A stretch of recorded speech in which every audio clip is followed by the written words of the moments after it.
Lulu alikubali kuolewa na Frankie japo alikuwa masikini, kiasi kwamba nyumba yake kijijini ililia kama ukuta unaoomba msaada, lakini moyo wa Lulu haukuwahi kuona umasikini huo, bali aliona mwanamume mwenye heshima na upendo. Watu walimcheka wakasema anajipeleka kwenye mateso, lakini Lulu aliwajibu kwa utulivu kuwa mtu hafungi ndoa na mfuko, anafunga ndoa na mtu. Frankie mwenyewe hakuamini kama msichana kama Lulu angeweza kukubali kuishi kwenye nyumba yenye paa la kutu, milango na iliyochoka. Lakini Lulu hakuwa na shida kabisa, ila ukweli ni kwamba alihifadhi siri nzito kuhusu maisha yake halisi ambayo hakutaka hata Frankie ayajue. Na hata alipokuwa akiosha vyombo kwa maji ya baridi ya kisima, hakuwahi kuongea kwa majuto. Alionekana kuzoea maisha haya mapya kwa furaha ya ajabu, utadhani ndio aliyoomba tangu mwanzo. Lakini mama mkwe wake wala Frankie mwenyewe hakuwahi kujua kabisa kuwa Lulu ni tajiri kupita maelezo, wakidhani ni msichana wa kawaida aliyekubali tu mateso kwa sababu ya upendo. Mama Frankie alimwona Lulu kama mtu wa kawaida sana, kiasi kwamba hakuwahi kumshukuru wala kumtambua kuwa ana akili ya kupambana. Mara nyingi alikuwa akimsakama na kumwambia, haya ndiyo maisha uliochagua, sasa vumilia, kana kwamba anafurahia kumdharau. Lulu alicheka kimya kimya kwa sababu hakuwa na haja ya kutamba au kuelezea chochote kuhusu mali zake. Hakutaka Frankie ajisikie mdogo. Alikuwa tayari kufua nguo kwa mikono yake, kusuka mikeka ya mama mkwe wake na kuvumilia vijembe vilivyotumwa kama mishale. Kila mara mama Frankie alipomkazia macho, alimwona kama mzigo, bila kujua ndiye mkombozi wa familia. Lakini Lulu aliendelea kukaa kimya, akijifanya mnyonge mtulivu ili moyo wa mumewe usiumizwe na chochote. Frankie alikuwa na elimu nzuri, lakini hakuwa amewahi kupata kazi yoyote. Ndio maana alikuwa anaishi kijijini akifanya vibarua vya hapa na pale bila malipo ya uhakika. Mama yake alimtazama kwa huzuni na kumwambia, labda Mungu atafungua njia, lakini sauti yake ilionekana kama alitamani zaidi Lulu ajue kuwa amechukua mzigo wa familia inayosuasua. Lulu alimfariji Frankie kwa maneno ya upendo, akimwambia elimu yake haitapotea, ipo siku itang'aa kama jua la asubuhi. Lakini Frankie alikuwa akisononeka ndani kwa ndani, akihisi kama hana maana mbele ya mkewe aliyekuwa mtulivu kupita kiasi. Wakati mwingine aligeuka upande wa kitanda kimya kimya, akiwa na machozi ya uchungu, akiwaza atalisha familia yake. Hii siku Bwana Lulu alichukua simu na akampigia meneja wake. Lulu aliamua afanye mpango wa siri na meneja wake ili Frankie ajiriwe kwenye kampuni yake. Meneja alishangaa kusikia kwamba Lulu anataka Frankie ajiriwe bila kutajwa kuwa kuna uhusiano wowote kati yao. Sasa ikabidi meneja muuliza Lulu pale, kwa nini hutaki kujulikana? Lulu alimjibu kwa sauti ya chini, sitaki moyo wangu ajisikie hana thamani. Meneja alishangaa sana moyo wa Lulu, lakini alikubali kwa sababu alikuwa akimheshimu Lulu kama bosi wake. Wakapitia CV ya Frankie na kuiboresha, wakaandaa interview bandia ya kumjengea kujiamini. Siku chache baadaye Frankie alipata kazi mjini, habari ambayo iligonga nyumba yao kama ngurumo la heri. Mama Frankie alimkumbatia mwanawe kwa nguvu kiasi kwamba kanga yake ikaachia upande mmoja, akisema, mwanangu, hatimaye Mungu amekumbuka machozi yetu. Lakini kicheko chake kilikuwa na chembe ya majivuno kisichoeleweka, kana kwamba anataka Lulu ajue kuwa sasa wana nguvu kuliko hapo mwanzo. Alimsogelea Lulu na kumwambia, asante kumtia moyo Frankie, ingawa najua haya mambo ya kazi huwa magumu sana. Lulu alitabasamu tu, akijua kauli hiyo ilimaanisha, ungeweza nini wewe?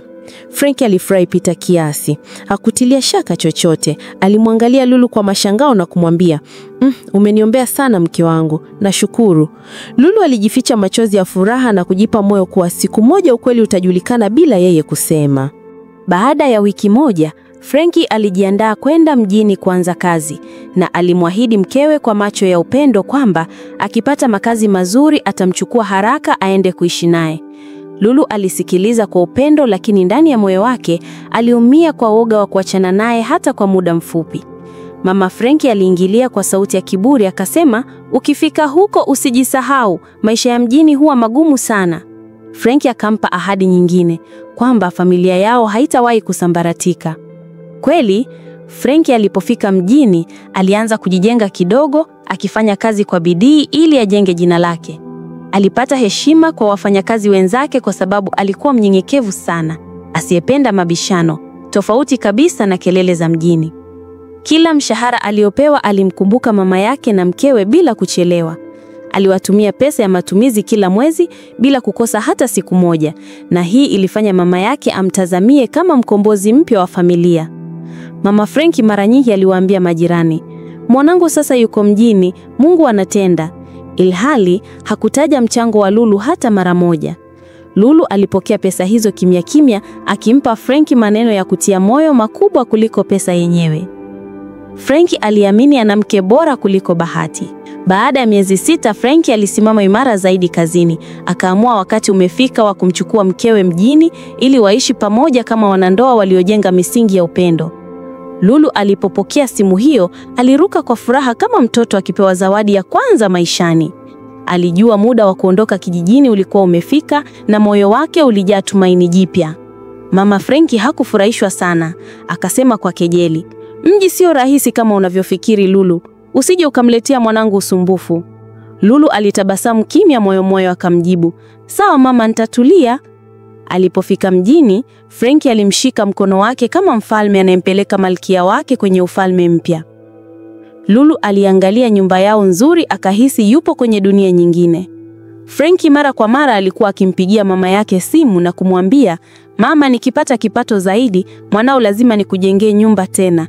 Nyumba ya kisasa yenye bati jipya, dari safi na sakafu inayong'aa kama mambo unayoyapendaga toka zamani mama." Mama yake alisikiliza huku akijifanya kushukuru, lakini moyoni alichukulia ahadi hiyo kama haki yake ya kuzaliwa. Alimwambia Frankie, "Hilo ni jambo la msingi mwanangu. Mama lazima aheshimiwe." Frankie aliendelea kumwambia mama yake asiwe na wasiwasi. Kazi yake mpya italeta mabadiliko makubwa kwenye familia yetu. Hata hivyo, sauti ya mama yake ilionyesha kuwa alichotaka zaidi si furaha ya mwanae, bali uthibitisho kwamba Lulu hana nafasi yoyote kwenye mafanikio yao. Baada ya miezi miwili tangu Lulu na Frankie kuhamia mjini, tabia ya mama ilibadilika kuwa wingu jeusi la wivu lisilojificha. Alianza kumwona Lulu kama mchukuaji wa mali za mwanae, mtu aliyeingia bila ruhusa, na sasa anafurahia pesa ambazo angependa ziende kijijini kwake. Kila wakati Frankie alipotuma pesa ya matumizi, mama alikuwa anajiuliza kwa chuki, "Je, na Lulu naye kapata kama hizi?" Alijisemea moyoni mwake kuwa Lulu amechukua nafasi ambayo yeye kama mama anastahili zaidi. Na wivu ulipoanza, akili yake ikawa kama shamba la mawazo mabaya. Akiwa kijijini, mama alijikuta akitembea huku akiongea na nafsi yake kwa sauti ya hasira. "Hapana, Lulu hawezi kula pesa ya mwanangu nikiwa hapa na ngoja kama mgeni." Alilalamika kama anayewasha moto wa chuki ndani ya nafsi. Alikaa kitandani kwake, akitingisha kichwa, "Mimi ndo niliyemlea, mimi ndo niliyemfunza dunia. Halafu leo nimwachie mwanamke sijui ametoka wapi atawale na kumaliza pesa ya mwanangu? Kwa hili sitaweza kukubali kabisa." Mawazo hayo yalijirudia, yakimchochea kila sekunde, na kadri alivyofikiri ndivyo alivyozidisha chuki dhidi ya Lulu. Hatimaye mama alisimama ghafla, huku akifunga kanga yake kwa nguvu kama askari anayejitayarisha kwenda vitani. "Lazima nitaenda kwa mwanangu," alisema kwa sauti ya ukali, kana kwamba Lulu ndiye alikuwa ametangaza vita na yeye.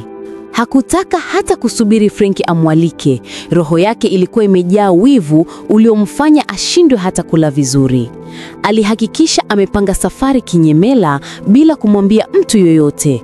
Aliamua kabisa kuwa safari hii italeta majibu na kumweka wazi Lulu kwa namna yoyote ile. Alijiambia kuwa lazima Frankie ajue kile anachokiona yeye, kwamba Lulu yupo kwa ajili ya kula pesa zake na hana chochote cha kutoa zaidi ya kumfilisi mwanae. Na safari hiyo aliyoipanga ilimfanya ajisikie kama mfalme aliyetaka kurejesha ufalme wake ulioporwa.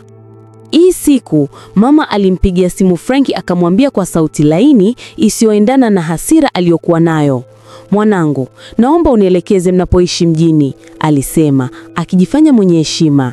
Frankie hakuona shaka, alimweleza kila kitu, akiamini mama yake anataka ajue tu ili siku inapotokea changamoto aweze kuja. Sasa bwana, baada ya wiki 2, mama alifika mjini bila kutoa taarifa wala kusubiri Frankie amwambie aje. Alibeba begi lake dogo na uso wake ukawa kama mtu anayekuja kukagua nyumba yake na si kuwatembelea watoto.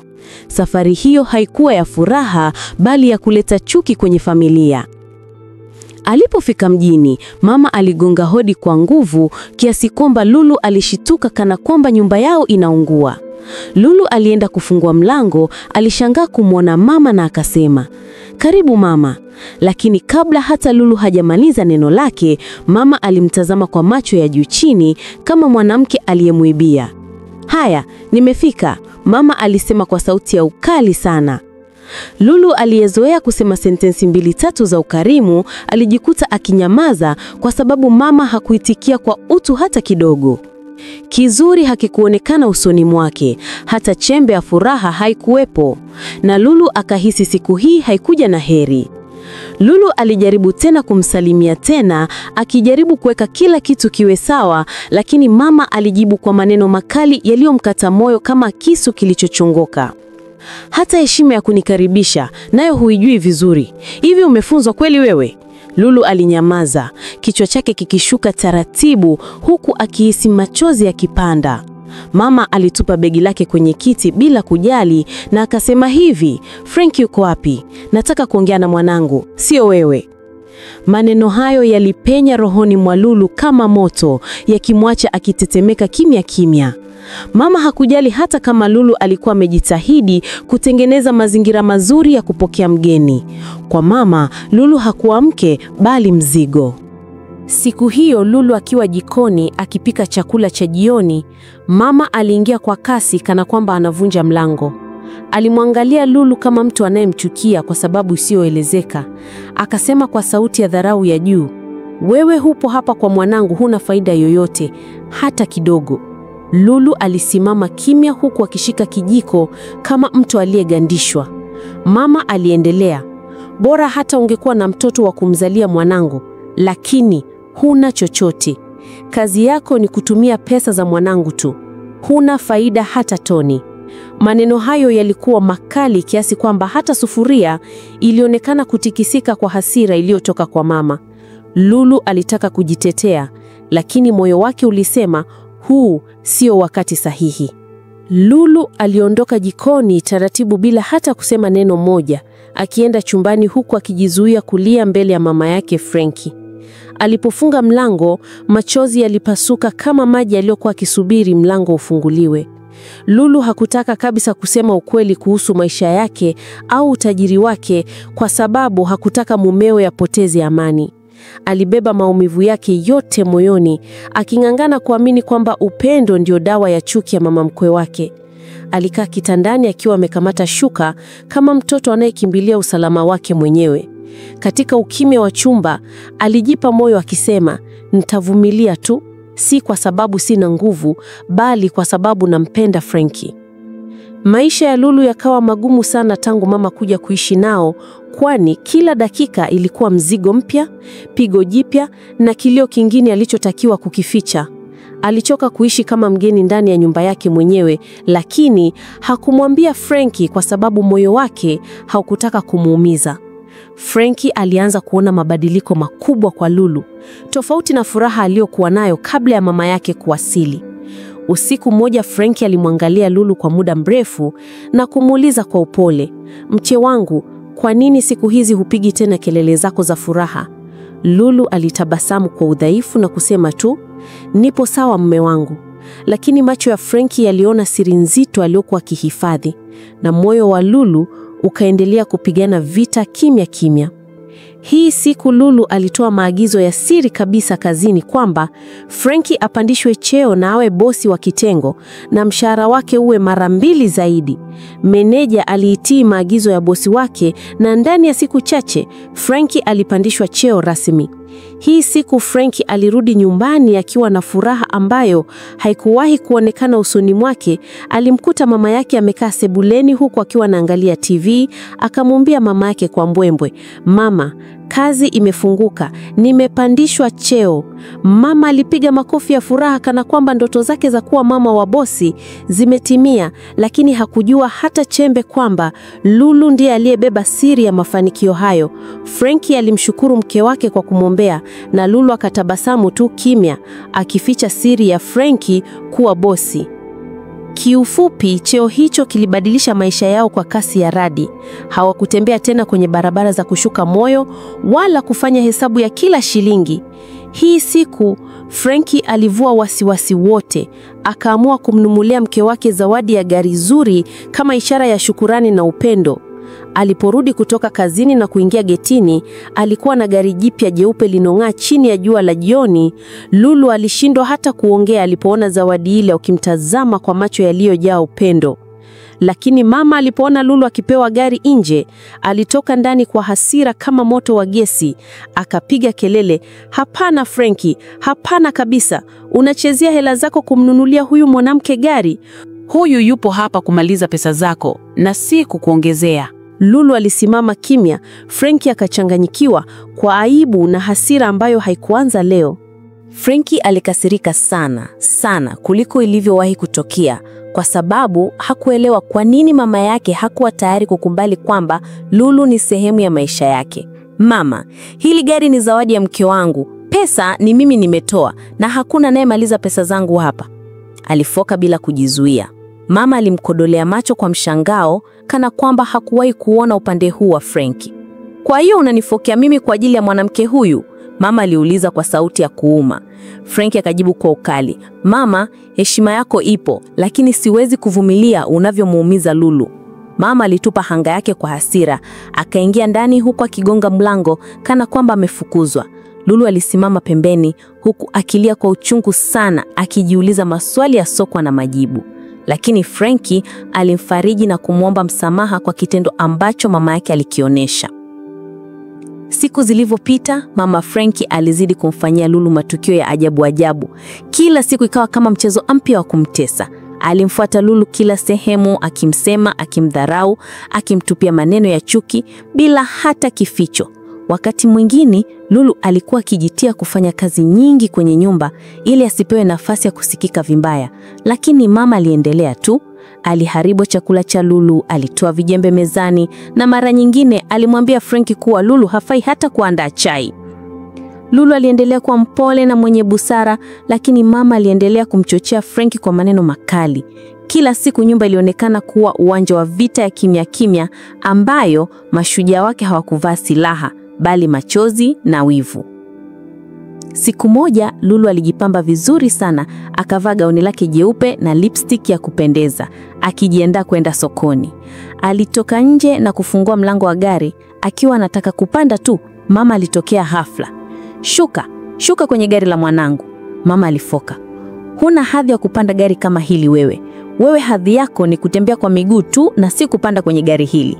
Lulu alijaribu kueleza kwa upole, "Mama, anataka kwenda sokoni tu," lakini mama akamkatisha kwa kelele, "Sibishani na wewe, nimesema shuka." Lulu akainua macho ya huzuni, akasema kwa sauti ya chini, "Mama, kwa nini hunitaki?" Mama akacheka kwa dharau, "Wewe na mali ya mwanangu ni vitu viwili tofauti."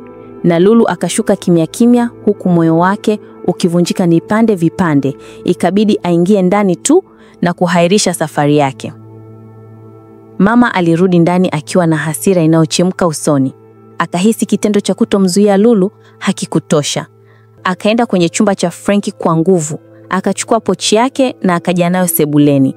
Akafungua na kuchukua hela zote bila aibu, ikidai hela hizo ni za mwanae, kwa hiyo ni haki yake kuzitumia. Lulu alipomwona kitoka na pochi alijua kuna jambo jingine limeharibika, lakini hakuuliza kwa sababu hakuwa na nguvu ya kusikia maneno yake tena. Mama alisema kwa sauti ya ushindi, "Hizi hela ni mali ya mwanangu, sio za kupelekewa mwanamke asiyeleta faida. Mimi ndiye mama, nina haki kuliko wewe." Lulu alinyamaza tu, akitembea nyuma ya mama bila nguvu, akijua kwamba vita imehamia kwenye hatua nyingine mbaya zaidi. Mama alimshambulia Lulu tena kwa maneno ya kumuumiza moyo kuliko mtu yoyote angeweza kustahimili. "Huna faida hapa," alisema huku akitikisa kichwa kwa kejeli. "Kazi yako ni kula pesa za mtoto wangu, sio kuongeza chochote. Shukuru Mungu tu Frankie amekuokoa kijijini, ungeendelea kula udongo huko. Wewe bila mwanangu ungebaki maskini wa mwisho." Lulu hakusema neno. Alitulia tu kama mtu aliyepigwa na mawimbi ya maneno yenye sumu. Kila sentensi ilikuwa kama pigo jipya la msumari kwenye moyo wake uliochoka. Maisha ya Lulu yakawa mabaya zaidi kuliko alivyowahi kufikiria. Hakuwa tena mke mwenye amani, bali mtu anahesabu dakika hadi mama atakapolala ndipo apumue. Siku moja alipokuwa amekaa nje kwenye benchi akitazama anga, alipanga kumwambia Frankie ukweli kuhusu maisha yake na siri alizoficha. Lakini ghafla simu yake ukamwambia, hapana, usiseme. Mwachie aje ajue mwenyewe. Aliamini kwamba ukweli ukija kupitia macho ya Frankie utakuwa na maana zaidi kuliko kueleza kwa maneno ambayo yanaweza kuonekana kama kujitetea. Akaweka mikono usoni na kulia kimya kimya, akijiambia atavumilia hadi mwisho wa nguvu zake. Siku moja mama Frankie alimuita Frankie nje akiwa na sura ya huzuni ya uongo, kana kwamba anataka kumfikishia ujumbe wa hatari. Mwanangu, njoo hapa, aliita kwa sauti ya chini lakini yenye mzigo wa maneno mabaya aliyoyapanga. Frankie alisimama mbele yake akingoja kusikia. Mama akaanza, Lulu anataka kukuroga mwanangu, anataka kuchukua utajiri wako wote. Nimekuwa nikiona mambo yake, sio mtu wa kuaminika. Sioni sababu ya wewe kuendelea kuwa naye. Frankie alishituka kana kwamba amepigwa na kitu kizito. Akasema kwa hasira, mama, haya ni maneno gani unayoongea? Mama akajibu kwa kiburi, na kuonya mwanangu, usipojua leo utajuta kesho. Frankie akamfokea kwa ukali ambao mama hakuwahi kuona. Mama, tosha, sitakubali umseme vibaya mke wangu bila sababu. Heshimu ndoa yangu. Frankie akaamua kuondoka pale na mama akabaki kimya, uso wake ukibadilika kuwa kivuli cha mshangao na hasira iliyochanganyika. Frankie alienda ndani kwa Lulu na akamkuta amekaa kitandani akiwa na mawazo mazito kama mtu anayebeba ulimwengu mzima mabegani. Alipoongea Lulu hakutabasamu kama ilivyokuwa kawaida. Macho yake yalikuwa mekundu kama mtu aliyepoteza vita ya ndani. Frankie akakaa pembeni yake akamshika mkono kwa upole. Kuna nini? Mbona moyo wako leo umejaa mawingu? Lulu akageuka taratibu, machozi yakimtiririka taratibu bila sauti. Frankie alihisi kabisa mama yake ananyima furaha Lulu. Frankie alisema, nipo hapa. Hata kama dunia yote inasimama kinyume na wewe, mimi nitasimama upande wako. Lulu hakuweza kusema neno, lakini moyo wake ulihisi faraja ya pekee ambayo hakuwa ameipata kwa muda mrefu. Siku hii mama aliamka na mawazo ya giza, akisema kwa sauti ya chini lakini iliyotetemesha hewa, lazima nimuue huyu Lulu, sitakubali aendelee kuishi.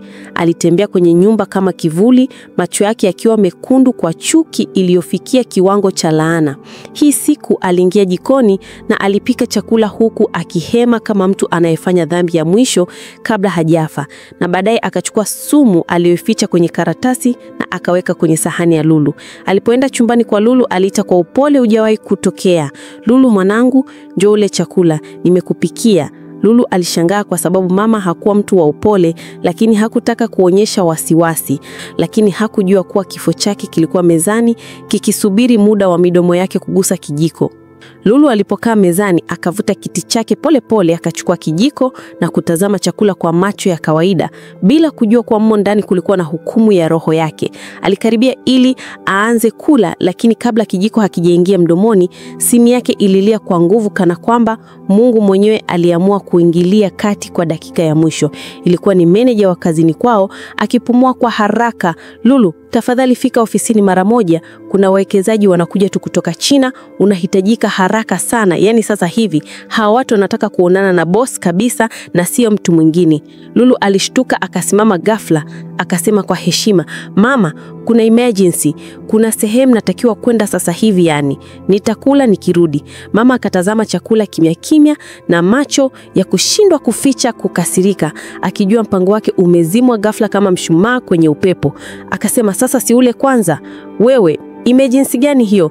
Isiyojali chakula, hebu kula kwanza. Lakini Lulu akakataa kabisa na kuondoka pale mezani. Lulu alienda chumbani na kujiandaa kwa haraka, akivaa suti yake nyeusi aliyokuwa amehifadhi kwa siku maalum. Lakini wakati anataka kuondoka, mama alikuwa tayari amepanga mchezo mwingine wa ufuatiliaji. Alipiga simu kwa boda aliyekuwa amemtayarisha, akasema kwa sauti iliyofichwa, ukishamwona akitoka, naomba tumfuate nyuma kimya kimya. Nataka kujua anaenda wapi. Huyu mwanamke sio wa kuamini. Lulu alipotoka nje aliona boda kwa pembeni, lakini hakujua mpango mzima. Hadi alipokuwa njiani ndipo akamwona mama kwa mbali akiwa amepanda ile boda aliyoina nje. Lulu alitambua mchezo huo mara moja, lakini hakuwa mpumbavu wa kuonyesha kuwa amemwona.